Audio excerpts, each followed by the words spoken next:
C'est une prophétie dont le temps est déjà fixé. Elle marche vers son terme, elle ne mentira pas. Si elle tarde, attends-la, car elle s'accomplira. Elle s'accomplira certainement.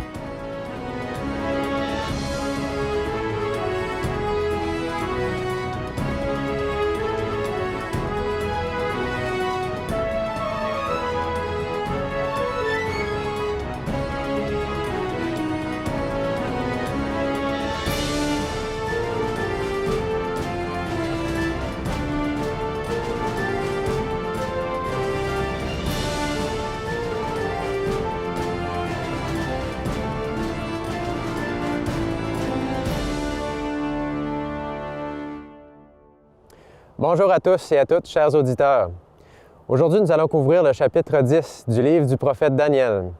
Nous en sommes à l'époque des Perses et l'empereur Cyrus a fait faire l'édit permettant aux Juifs de retourner à Jérusalem et de reconstruire le temple. Pour Daniel, c'est une autre histoire. Il est toujours en captivité. Bonjour, pasteur Scalier. Bonjour, Michael. Les chapitres 9 et 10 donc se ressemblent. On retrouve Daniel en train de s'humilier, en train d'être contré, de prier, et finalement, une révélation lui est donnée. Oui, c'est juste, ces deux chapitres se ressemblent, le lien est évident. Et c'est intéressant parce que Daniel nous donne des indications. Il nous dit, en ce temps-là, moi, Daniel, je fus 3 semaines dans le deuil, je ne mangeai aucun mets délicat, il n'entra ni viande ni vin dans ma bouche, et je ne moignis point jusqu'à ce que les 3 semaines soient accomplies. Dans les Écritures, dans le livre d'Esther, par exemple, ou dans le livre d'Exode, au chapitre 19, il nous est dit que lorsqu'on veut se présenter à Dieu dans la supplication intense, on a 3 jours de jeûne. Et là, il met 3 semaines. Daniel veut vraiment plaider. Et ce qui est intéressant, c'est qu'on apprend dans le texte qui nous suit, qui dit 24e jour du premier mois. Il fait ça le premier mois. Et ce n'est pas le mois de Nissan, c'est le mois de Tishri, parce que Daniel, s'il jeûne, ne peut pas participer à la Pâque. Donc c'est effectivement le mois de Tishri. Et dans ce mois-là, les 21 premiers jours, c'est la période qui couvre les 3 fêtes de l'automne. La fête des trompettes, la fête des expiations et la fête des tabernacles. Donc Daniel va jeûner pendant la période de ces 3 fêtes-là. C'est une période de supplication pour lui et qui est particulièrement significative parce que ces événements-là sont tous liés avec ce qui se passe dans le sanctuaire céleste à partir de la fin de la prophétie du chapitre 8 et 9. Donc c'est un moment important de supplication qui nous oriente directement vers la fin des temps. Le thème que l'on a découvert à l'intérieur du chapitre 8, celui du jugement, celui de la purification du sanctuaire, des expiations, on le retrouve aussi à l'intérieur du chapitre 9 et du chapitre 10. C'est juste. Et la vision que Daniel a maintenant continue sur ce thème. Au verset 5, il dit « Je levai les yeux, je regardai, et voici, il y avait un homme vêtu de lin, ayant sur les reins une ceinture d'or d'Uphase. Son corps était comme de chrysolite, son visage brillait comme l'éclair, ses yeux étaient comme des flammes de feu, ses bras, ses pieds ressemblaient à de l'airain poli, et le son de sa voix était comme le bruit d'une multitude. » Ce qu'il voit là, en réalité, c'est une image de Jésus en tant que souverain sacrificateur, qui sert dans la fête des expiations alors qu'il est dans le lieu très saint du sanctuaire. La robe de lin et la ceinture d'or. Donc il y a un lien très fort, encore une fois, entre Daniel et l'Apocalypse dans ce thème-là du jugement. Cette vision que Daniel a ici, Ézéchiel a vu la même. On la retrouve au chapitre 1 du livre d'Ézéchiel. Et on la retrouve surtout extrêmement semblable dans le livre de l'Apocalypse, justement au chapitre 1 aussi, où il est dit ceci. Je me retournai pour savoir quelle était la voix qui me parlait. Et après m'être retourné, je vis 7 chandeliers d'or, et au milieu des 7 chandeliers d'or, quelqu'un qui ressemblait à un fils d'homme, vêtu d'une longue robe, ayant une ceinture d'or sur la poitrine. Sa tête et ses cheveux étaient blancs comme de la laine blanche, comme de la neige. Ses yeux étaient comme une flamme de feu. Et la description continue dans le style de ce qu'on a vu tout à l'heure. Par conséquent, cette vision-là, que ce soit pour Jean, que ce soit pour Daniel ou Ézéchiel, présente Jésus en tant que souverain sacrificateur officiant dans le lieu très saint du sanctuaire, c'est-à-dire dans la fête des expiations qui représente le jugement. Et nous en avons l'assurance ici au chapitre 1 de l'Apocalypse parce que quelques versets plus tôt, au verset 10, Jean qui est en vision dit ceci. « Je fus saisi par l'Esprit au jour du Seigneur ». Cette expression tout à fait spéciale que l'on retrouve nulle part ailleurs fait écho en réalité à l'expression que l'on a dans l'Ancien Testament, le jour de l'Éternel. Et nous avons dans le livre de Joël qui parle des événements de la fin, abondamment, au chapitre 2, nous avons ceci.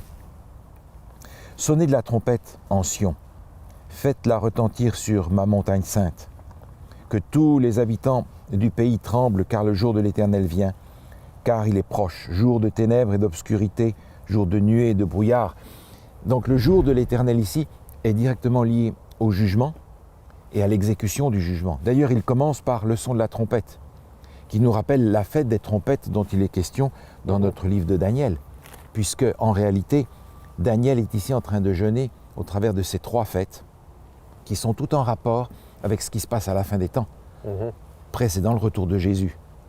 Donc c'est extrêmement important ici que Jésus fasse comprendre à Daniel ce qui concerne la fin, c'est-à-dire qu'avant son retour, il y a encore des choses importantes à vivre.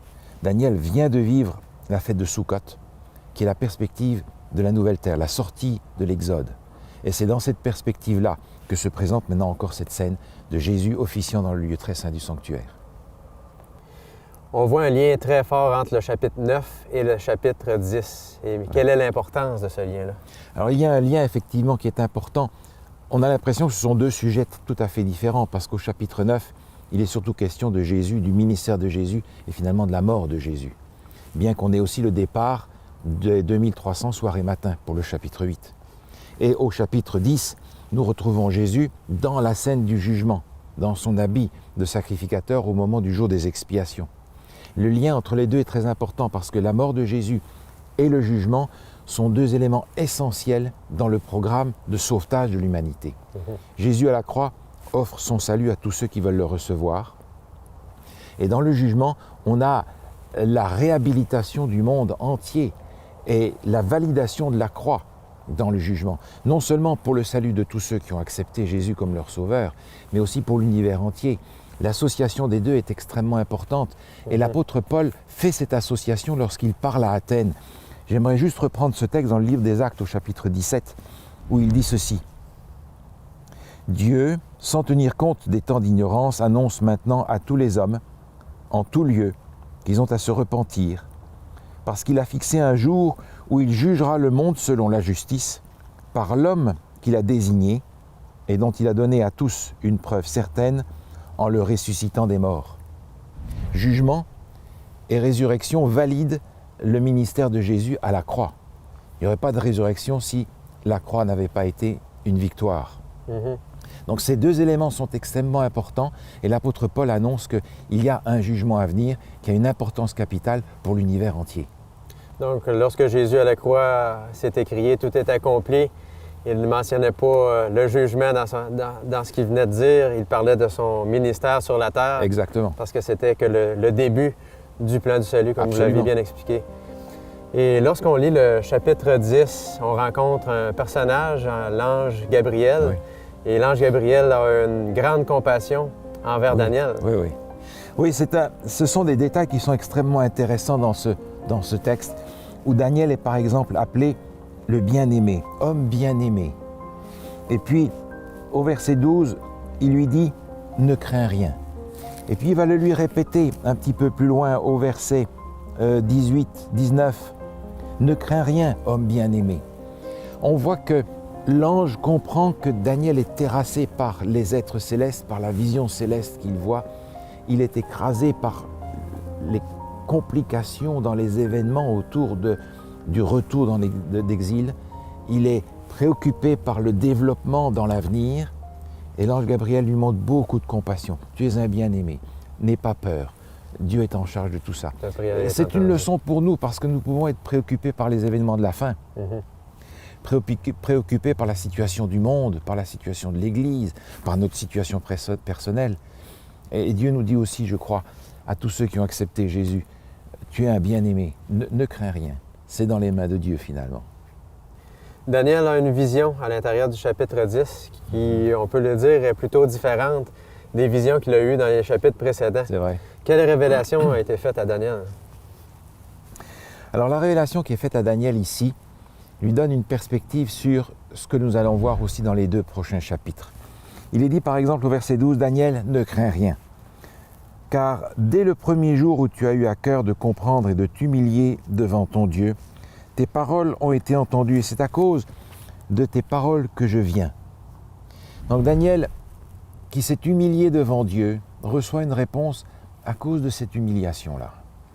Et déjà pour nous, c'est une leçon importante. Si nous voulons que Dieu conduise nos vies, il faut qu'on le reconnaisse comme étant le Seigneur de nos vies. Et puis il continue en disant, « Le chef du royaume de Perse m'a résisté 21 jours. Et voici Michaël, l'un des principaux chefs, est venu à mon secours et je suis demeuré là auprès des rois de Perse. » Tout d'abord, le texte qui dit « l'un des principaux chefs » est une traduction que l'on pourrait remplacer par une meilleure traduction plus littérale, qui est le premier des premiers chefs. OK. Et qui fait référence à Michaël, Jésus, un autre nom de Jésus dans les Écritures. On comprend dans ce passage-là que les rois de Perse sont en train de presque arrêter le travail de reconstruction du temple. C'est ce qui va arriver avec les successeurs de Cyrus. Mais on voit ici que l'ange est en train de lutter avec lui pour ne pas qu'il mette un terme à cette reconstruction. Il y a donc une lutte, et cette lutte va durer 21 jours. C'est-à-dire que l'ange va travailler avec ce roi de Perse pendant tout le temps où Daniel va jeûner. Et là aussi, c'est une leçon pour nous parce que on peut imaginer parfois sans voir de résultat que la prière ne sert pas à grand-chose. La prière de l'humble serviteur de Dieu, enfant de Dieu, fille de Dieu, permet au Seigneur d'accomplir des choses qu'il ne pourrait pas accomplir autrement. Il va là lutter et permettre que les travaux n'arrêtent pas, en tout cas pour le moment, dans la reconstruction du temple. Une phase très importante dans l'histoire d'Israël et dans la compréhension aussi du plan du salut. On comprend donc le chapitre 10 comme étant une introduction au chapitre suivant, les 11 et 12. Est-ce qu'on peut retrouver à l'intérieur du chapitre 10 un message important ou une clé nous permettant de mieux comprendre les chapitres suivants? Alors tout à fait. On a déjà vu qu'au début du chapitre 10, Dieu indique à Daniel que la perspective est maintenant en rapport avec le jugement, avec la fête des expiations dans sa compréhension à la fin des temps. Maintenant, une autre indication nous est donnée. Elle est au chapitre 14 où il est dit « Je viens maintenant pour te faire connaître ce qui doit arriver à ton peuple dans la suite des temps, car la vision concerne encore ces temps-là. » Maintenant, on comprend. Dieu est en train de dire par cette vision ce dont il va être question dans le chapitre 10, 11 et 12, comme pour le chapitre 8, concerne la fin des temps. Mais il y a une précision qui est donnée ici. Il va lui dire ce qui va arriver à ton peuple. On comprend donc que dans les chapitres 11 et 12, il va être question du peuple de Dieu. Et cette fois-ci dans la perspective de Dieu, pas nécessairement dans la perspective de Daniel. Nous avons vu au cours des émissions différents tableaux prophétiques. Le premier se retrouvait dans le chapitre 2, le deuxième étant dans le chapitre 7. On a vu encore un troisième pour les chapitres 8 et 9. Et maintenant, on a un dernier tableau prophétique pour les chapitres 10 à 12. Dans chacun de ces tableaux prophétiques, est-ce qu'il y a une clé qu'on pourrait regarder ensemble en débutant par le chapitre 2? Ah oui, parfaitement. On en a vu une déjà dans le dernier chapitre, chapitre 10. Maintenant, au chapitre 2, on avait donc la statue. Et il y a un mot qui va revenir dans ce chapitre constamment, c'est le mot « royaume ». Un royaume va être renversé par un autre royaume, jusqu'à ce qu'on arrive finalement au royaume de Dieu, au chapitre 2. Maintenant, si je me mets dans les chaussures de Daniel, Daniel devait se demander, mais en fait, où est le royaume d'Israël dans toute cette histoire? Il est préoccupé par son royaume, par le royaume d'Israël, parce qu'il n'y en a plus en réalité. Il a été détruit. Tout est détruit, le peuple est déporté, il n'y a plus de royaume. Il reçoit cette vision, il doit se demander, mais enfin, quel rôle va jouer le royaume d'Israël dans ce programme-là? Mais il n'y en a pas, parce que le royaume d'Israël n'apparaît jamais dans la statue. Ce sont d'autres royaumes, et finalement on arrive au royaume de Dieu. Donc j'apprends ici dans ce chapitre une chose importante, que Daniel a dû comprendre aussi avec le temps, c'est que le royaume d'Israël ici n'a pas un rôle dominant du tout. C'est le royaume de Dieu qui est important. C'est ce royaume qui arrive à la fin des temps et qui dure éternellement. Et on le retrouve dans le livre de l'Apocalypse, sous une forme un petit peu différente. Dans l'Apocalypse, au chapitre 21, il est dit ceci. C'est Jean, dans sa vision, avec qui il parle, dans l'ange, lui dit « Viens, je te montrerai l'épouse, la femme de l'agneau. » Et il me transporta en esprit sur une haute et grande montagne. Il me montra la ville sainte Jérusalem qui descendait du ciel d'auprès de Dieu, ayant la gloire de Dieu. On se rend compte ici que le royaume, qui dure éternellement, est présenté sous la forme d'une ville ou d'une femme. Mais en fait, ce sont des gens. Quand on parle d'un royaume, ce sont des gens. Dans le chapitre 2 de Daniel, c'est de ce royaume-là qu'il est question. Et au risque même de décevoir Daniel, ce n'est pas du royaume d'Israël dont on va parler. Maintenant, si on regarde le chapitre 7, le deuxième tableau prophétique, quelles clés est-ce qu'on les retrouve là-dedans? Alors, chapitre 7, on avait donc la succession des animaux. Ouais. Un animal, puis un autre, et puis finalement des cornes, et puis finalement on arrivait avec un mot-clé dans tout ça, qu'on le retrouve tout au long du chapitre 7, c'est le mot roi. OK. Et on parle aussi de ce roi politique et religieux à la fin.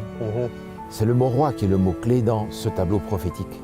Et encore une fois, Daniel, qui a cette vision, se pose la question, mais qu'est-ce qu'il en est du roi d'Israël dans tout ça? Parce que dans sa vision à lui, Daniel voit au travers du roi d'Israël celui qui va être un jour le Messie, parce que le Messie est un roi qui vient. Mais s'il n'y a pas de roi, il n'y a pas de Messie qui vient non plus. Et Daniel se pose la question, mais il y a ici le tableau prophétique des rois, mais le roi d'Israël n'est pas là. Et Daniel doit comprendre, comme nous d'ailleurs, que ce n'est pas le roi d'Israël qui est important. C'est le roi des rois, dont il est question dans ce chapitre, où il est dit, on lui donna la domination, la gloire et le règne, et tous les peuples, les nations et les hommes de toute langue le servirent. C'est de lui dont il est question. Et il en est question aussi encore dans le livre de l'Apocalypse. Au chapitre 19, au verset 11, il est dit « Puis je vis le ciel ouvert, et voici parut un cheval blanc. Celui qui le montait s'appelait Fidèle et véritable. Il juge et combat avec justice. » Et un petit peu plus loin, quelques versets seulement, au verset 16, il est dit « Il avait sur son vêtement et sur sa cuisse un nom écrit, Roi des rois et Seigneur des seigneurs. » Alors Daniel cherche le roi d'Israël, pensant y voir la perspective du Messie.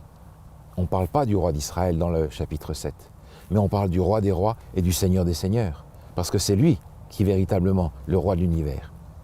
Qu'en est-il maintenant du troisième tableau prophétique, c'est-à-dire les chapitres 8 et 9? Alors bien sûr, dans le chapitre 8 et 9, nous avons le thème du sanctuaire, et dans le chapitre 9, le sanctuaire avec la croix aussi. Et ces deux thèmes-là sont essentiels. Ils apparaissent aussi dans l'Apocalypse d'une façon claire. On a au chapitre 5, il nous est dit « Voici le lion de la tribu de Juda, le rejeton de David, a vaincu pour ouvrir le livre et ses 7 sceaux. » Référence à l'agneau. Et puis on a juste un petit peu plus loin le temple qui apparaît aussi. Au chapitre 11, il est dit « Et le temple de Dieu dans le ciel fut ouvert, et l'arche de son alliance apparut dans son temple. » L'arche de l'alliance est dans le lieu très saint du sanctuaire, n'est-ce pas? Alors encore une fois ici, Daniel peut se demander, mais il n'est pas question du sanctuaire de Jérusalem là-dedans.